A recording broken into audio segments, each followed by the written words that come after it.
4. ¿Cuáles son las características de los maestros de Dios? Las características superficiales de los maestros de Dios no son en modo alguno similares. Si se les mira con los ojos del cuerpo, se observa que no hay parecido entre ellos, que vienen de ambientes totalmente distintos, que sus experiencias acerca del mundo varían enormemente, y que sus personalidades externas son muy diversas. Durante las primeras etapas en el desempeño de su función como maestros de Dios, no han adquirido todavía las profundas características que los establecerán como lo que son. Dios concede dones especiales a sus maestros, porque tienen un papel especial que desempeñar en su plan para la expiación. El que sean especiales es por supuesto una condición estrictamente temporal, establecida en el tiempo, a fin de que les lleve más allá de él. Estos dones especiales, nacidos de la relación santa, hacia la que se encamina la situación de aprendizaje-enseñanza, se convierten en algo característico de todos los maestros de Dios, que han progresado en su aprendizaje. Desde este punto de vista, todos son iguales. Cualquier diferencia entre los hijos de Dios es siempre temporal. Puede afirmarse, no obstante, que en el tiempo los maestros de Dios más avanzados poseen las siguientes características. 1. Confianza. He aquí la base sobre la que descansa su capacidad para llevar a cabo su función. La percepción es el resultado de lo que se ha aprendido. De hecho, la percepción es lo que se ha aprendido, ya que causa y efecto nunca se encuentran separados. Los maestros de Dios tienen confianza en el mundo porque han aprendido que no está regido por las leyes que el mundo inventó. Está regido por un poder que se encuentra en ellos, pero que no es de ellos. Este poder es el que mantiene todas las cosas a salvo.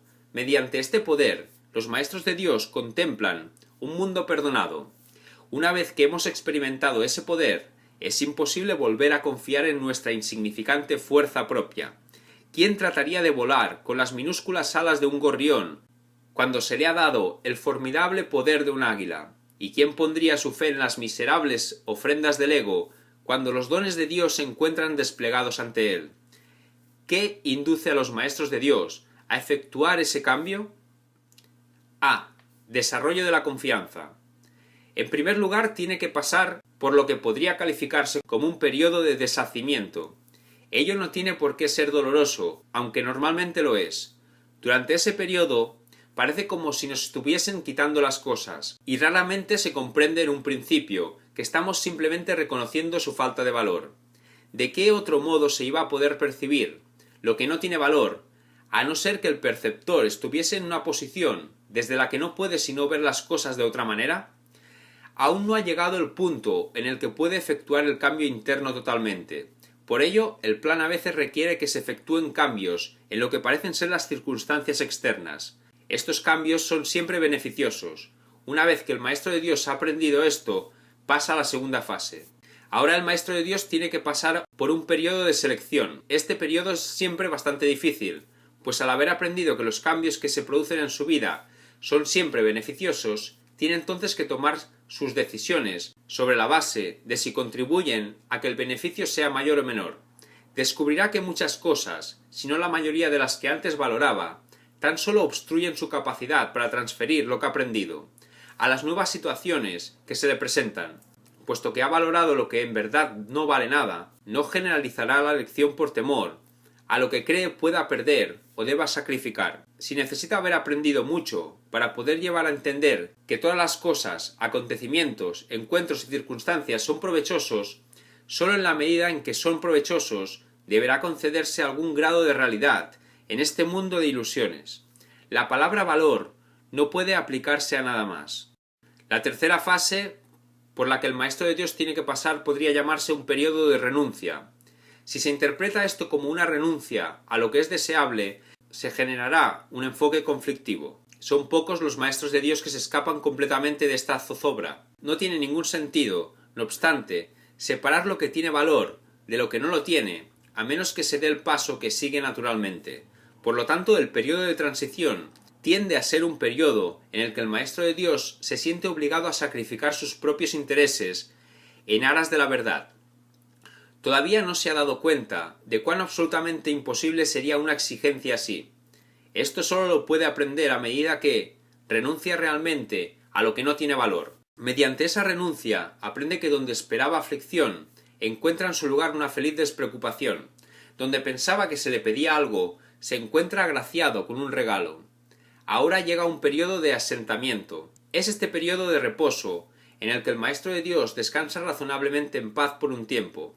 Ahora consolida su aprendizaje, ahora comienza a ver el valor de transferir lo que ha aprendido de unas situaciones a otras. El potencial de lo que ha aprendido es literalmente asombroso, y el Maestro de Dios ha llegado a un punto, en su progreso, desde el que puede ver que en dicho aprendizaje radica su escape. Renuncia a lo que no quieres y quédate con lo que sí quieres. Qué simple es lo obvio, y qué fácil. El Maestro de Dios necesita este periodo de respiro. Todavía no ha llegado tan lejos como cree. Mas cuando esté listo para seguir adelante, marcharán a su lado compañeros poderosos. Ahora descansa por un rato, y los convoca antes de proseguir. A partir de ahí ya no seguirá adelante solo. La siguiente fase es ciertamente un periodo de inestabilidad. El Maestro de Dios debe entender ahora que en realidad no sabía distinguir entre lo que tiene valor y lo que no lo tiene. Lo único que ha aprendido hasta ahora es que no desea lo que no tiene valor, y que sí desea lo que lo tiene. Su propio proceso de selección, no obstante, no le sirvió para enseñarle la diferencia. La idea de sacrificio tan fundamental en su sistema de pensamiento imposibilitó el que pudiese discernir. Pensó que había aprendido a estar dispuesto, pero ahora se da cuenta de que no sabe para qué sirve estar dispuesto. Ahora tiene que alcanzar un estado que pueda permanecer fuera de su alcance por mucho, mucho tiempo. Tiene que aprender a dejar de lado todo juicio y a preguntarse en toda circunstancia qué es lo que realmente quiere. De no ser porque cada uno de los pasos en esta dirección está tan fuertemente reforzado, cuán difícil sería darlos. Finalmente llega un periodo de logros. Ahora es cuando se consolida su aprendizaje. Lo que antes se consideraba simples sombras se han convertido ahora en ganancias sustanciales, con las que puede contar en cualquier emergencia, así como también en los periodos de calma. En efecto, el resultado de esas ganancias no es otro que la tranquilidad, el fruto de un aprendizaje honesto, de un pensamiento congruente y de una transferencia plena. Esta es la fase de la verdadera paz, pues aquí se refleja plenamente el estado celestial. A partir de ahí, el camino del cielo está libre y despejado, y no presenta ninguna dificultad. En realidad ya está aquí.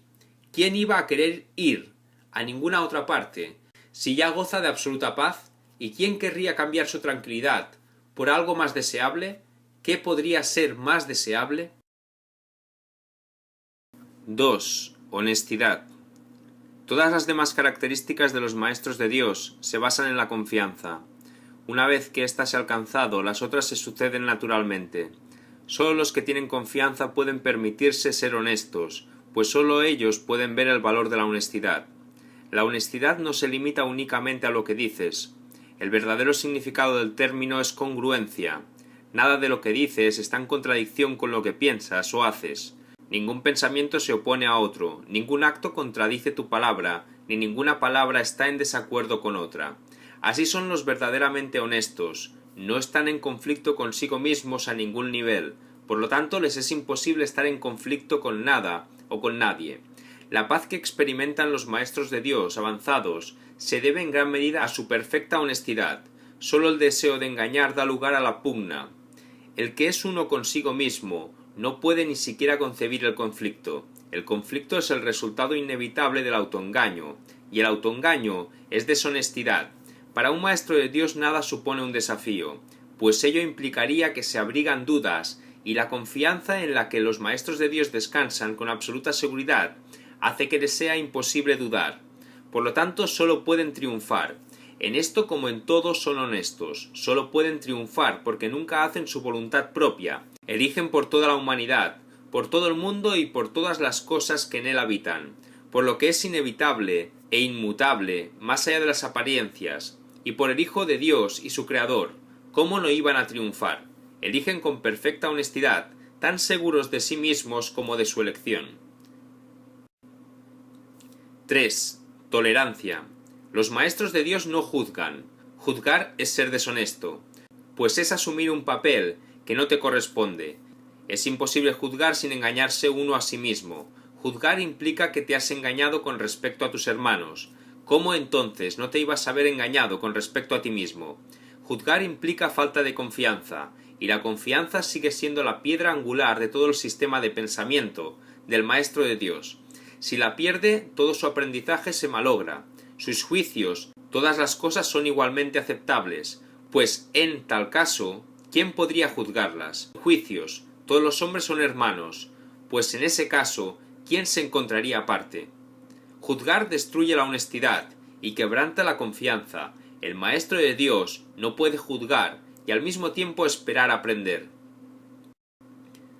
4. Mansedumbre.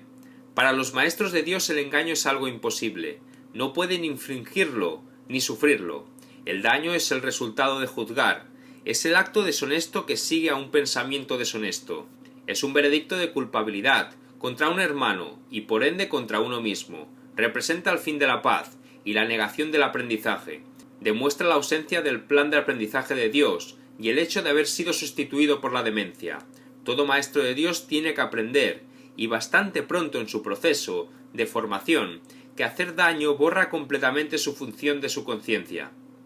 Hacer daño le confundiría, le hará abrigar sospechas y sentir ira y temor, hará que le resulte imposible aprender las lecciones del Espíritu Santo, tampoco podrá oír al Maestro de Dios, quien sólo puede ser oído por aquellos que se dan cuenta de que hacer daño, de hecho, no lleva a ninguna parte, y de que nada provechoso puede proceder de ello. Los maestros de Dios, por lo tanto, son completamente mansos. Necesitan la fuerza de la mansedumbre, pues gracias a ella la función de la salvación se vuelve fácil. Para los que hacen daño, llevar a cabo dicha función es imposible, pero para quienes el daño no tiene significado, la función de la salvación es sencillamente algo natural.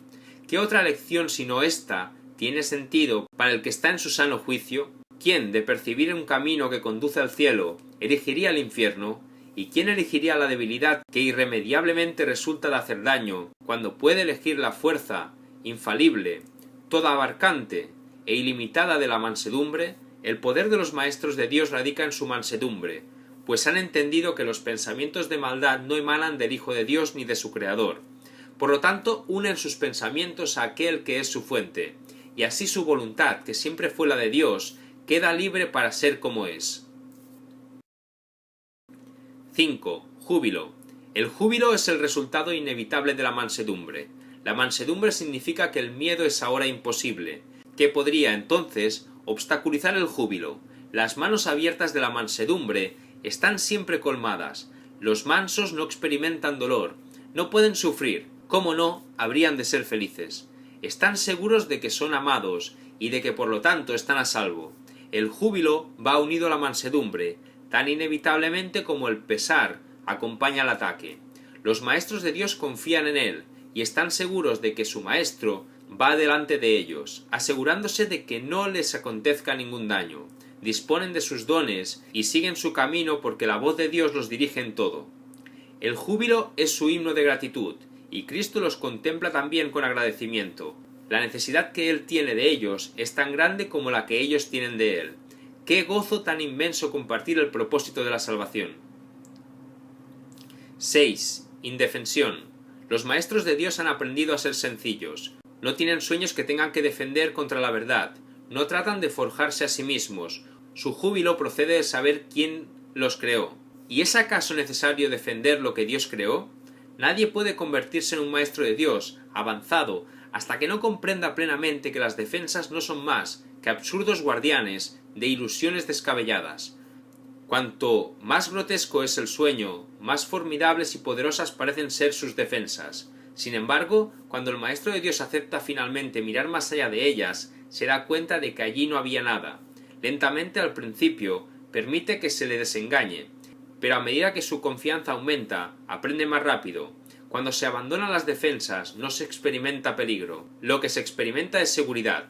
Lo que se experimenta es paz. Lo que se experimenta es dicha. Y lo que se experimenta es Dios. 7. Generosidad. La palabra generosidad tiene un significado especial para el Maestro de Dios. No es el significado usual de la palabra. De hecho, es un significado que tiene que aprenderse, y aprenderse muy bien. Al igual que todos los demás atributos de los maestros de Dios, este se basa a fin de cuentas en la confianza, puesto que sin confianza Nadie puede ser generoso en el verdadero sentido de la palabra. Para el mundo, generosidad significa dar en el sentido de perder.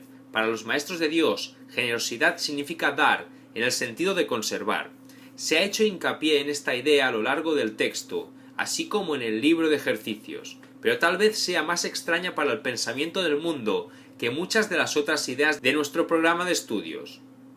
Lo que la hace más extraña es el hecho de que es obviamente lo opuesto a la manera de pensar del mundo.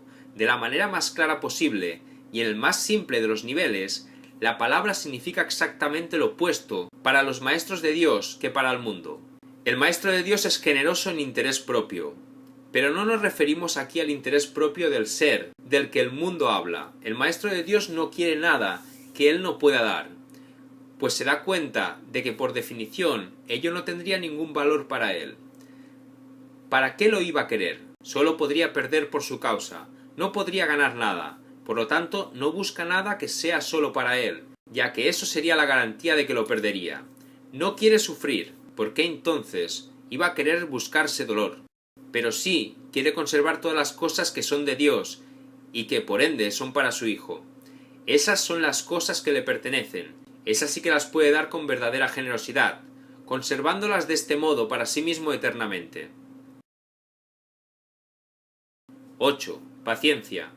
Los que están seguros del resultado final pueden permitirse el lujo de esperar, y esperar sin ansiedad. Para el Maestro de Dios, tener paciencia es algo natural. Todo lo que ve son resultados seguros que ocurrirán en un momento que tal vez aún les sea desconocido, pero que no pone en duda. El momento será tan apropiado como la respuesta, y esto es verdad con respecto a todo lo que ocurre ahora o ocurra en el futuro. En el pasado no se produjeron tampoco errores, ni ocurrió nada que no sirviese para beneficiar al mundo, así como aquel a quien aparentemente le ocurrió. Tal vez esto no se entendió así en su momento. Con todo, el Maestro de Dios está dispuesto a reconsiderar todas sus decisiones pasadas, si éstas le están causando dolor a alguien. Tener paciencia es algo natural para aquellos que tienen confianza, seguros de la interpretación final de todas las cosas en el tiempo. Ningún resultado, ya visto por venir, puede causarles temor alguno. 9. Fe. El grado de fe de un maestro de Dios indica cuán avanzado se encuentra en su programa de estudios. Pone en práctica este aprendizaje solo en algunos aspectos de su vida, mientras mantiene otras aparte. De ser así, su progreso es lento y su confianza aún no se ha arraigado firmemente. La fe es la confianza que el maestro de Dios tiene de que la palabra de Dios ha de resolver todas las cosas perfectamente, no solo algunas, sino todas. Comienza generalmente poniendo su fe en la resolución de solo algunos problemas, manteniéndola así cuidadosamente restringida por un tiempo. Someter todos los problemas a una sola respuesta es invertir completamente la manera de pensar del mundo, y solo eso es fe.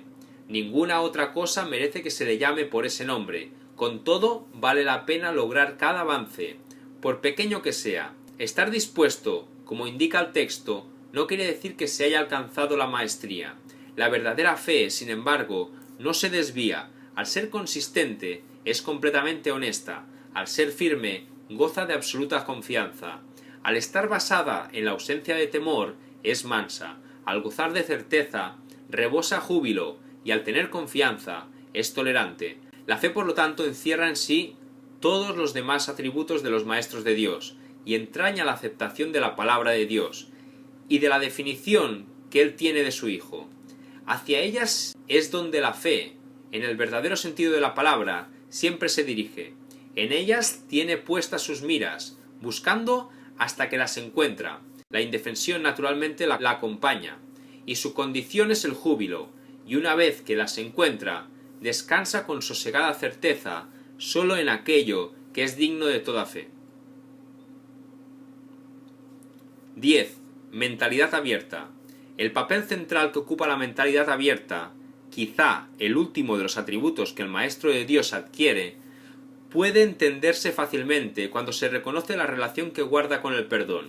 La mentalidad abierta procede de una ausencia de juicios, de la misma manera en que los juicios cierran la mente, impidiéndole la entrada al Maestro de Dios. De igual modo, la mentalidad abierta lo invita a entrar. De la misma manera en que la condenación juzga al Hijo de Dios como malvado, De igual modo, la mentalidad abierta permite que sea juzgado por la voz de Dios en su nombre. De la misma manera en que la proyección de la culpabilidad sobre él lo enviaría al infierno, de igual modo la mentalidad abierta permite que la imagen de Cristo le sea extendida. Solo aquellos que tienen una mentalidad abierta pueden estar en paz, pues son los únicos que ven razones para ello. ¿Cómo perdonan los que tienen una mentalidad abierta? Han renunciado a todas las cosas que les impediría perdonar. Han abandonado realmente el mundo y han permitido que éste les sea restaurado, con tal frescura y en júbilo tan glorioso que jamás hubiesen podido concebir un cambio así. Nada es ahora como era antes. Todo lo que antes parecía opaco y sin vida, ahora se hace sin refulgir. Lo que es más, todas las cosas les dan la bienvenida, ya que ha desaparecido toda sensación de amenaza. Ya no quedan tinieblas que oculten la faz de Cristo. Ya se ha logrado el objetivo. El perdón es la meta final del programa de estudios, pues allana el camino para lo que se encuentra más allá de todo aprendizaje. El programa de estudios no hace ningún esfuerzo por excederse de su verdadero objetivo. El perdón es su único objetivo, en el cual converge en última instancia todo aprendizaje. Ciertamente eso es suficiente. Habrás notado que la lista de atributos de los maestros de Dios no incluye las características que constituyen la herencia del Hijo de Dios. Términos tales como amor, inocencia, perfección, conocimiento y vida eterna no aparecen en este contexto, pues no serían apropiados aquí. Lo que Dios ha dado está tan remotamente alejado de nuestro programa de estudios que el aprendizaje no puede sino desaparecer ante su presencia. Sin embargo, mientras su presencia esté velada, el enfoque ha de centrarse necesariamente en el programa de estudios. La función de los maestros de Dios es llevar al mundo el verdadero aprendizaje. Propiamente dicho, lo que llevan es un desaprendizaje, que es a lo único que se le puede llamar verdadero aprendizaje en este mundo. A los maestros de Dios se les ha encomendado la función de llevar al mundo las buenas nuevas del completo perdón. Bienaventurados son en verdad, pues son los portadores de la salvación. Siempre beneficiosos. Una vez que el Maestro de Dios ha aprendido esto, pasa a la segunda fase. Ahora el Maestro de Dios tiene que pasar por un periodo de selección. Este periodo es siempre bastante difícil, pues al haber aprendido que los cambios que se producen en su vida son siempre beneficiosos, tiene entonces que tomar sus decisiones sobre la base de si contribuyen a que el beneficio sea mayor o menor. Descubrirá que muchas cosas, si no la mayoría de las que antes valoraba, tan solo obstruyen su capacidad para transferir lo que ha aprendido a las nuevas situaciones que se le presentan. Puesto que ha valorado lo que en verdad no vale nada, no generalizará la lección por temor a lo que cree pueda perder o deba sacrificar. Si necesita haber aprendido mucho para poder llevar a entender que todas las cosas, acontecimientos, encuentros y circunstancias son provechosos, es el resultado de lo que se ha aprendido. De hecho, la percepción es lo que se ha aprendido, ya que causa y efecto nunca se encuentran separados. Los maestros de Dios tienen confianza en el mundo porque han aprendido que no está regido por las leyes que el mundo inventó. Está regido por un poder que se encuentra en ellos, pero que no es de ellos. Este poder es el que mantiene todas las cosas a salvo. Mediante este poder, los maestros de Dios contemplan un mundo perdonado. Una vez que hemos experimentado ese poder, es imposible volver a confiar en nuestra insignificante fuerza propia. ¿Quién trataría de volar con las minúsculas alas de un gorrión cuando se le ha dado el formidable poder de un águila? ¿Y quién pondría su fe en las miserables ofrendas del ego cuando los dones de Dios se encuentran desplegados ante él? ¿Qué induce a los maestros de Dios a efectuar ese cambio? A. Desarrollo de la confianza. En primer lugar, tiene que pasar por lo que podría calificarse como un periodo de deshacimiento. Ello no tiene por qué ser doloroso, aunque normalmente lo es. Durante ese periodo, parece como si nos estuviesen quitando las cosas, y raramente se comprende en un principio que estamos simplemente reconociendo su falta de valor. ¿De qué otro modo se iba a poder percibir lo que no tiene valor, a no ser que el perceptor estuviese en una posición desde la que no puede sino ver las cosas de otra manera? Aún no ha llegado el punto en el que puede efectuar el cambio interno totalmente. Por ello, el plan a veces requiere que se efectúen cambios en lo que parecen ser las circunstancias externas. Estos cambios son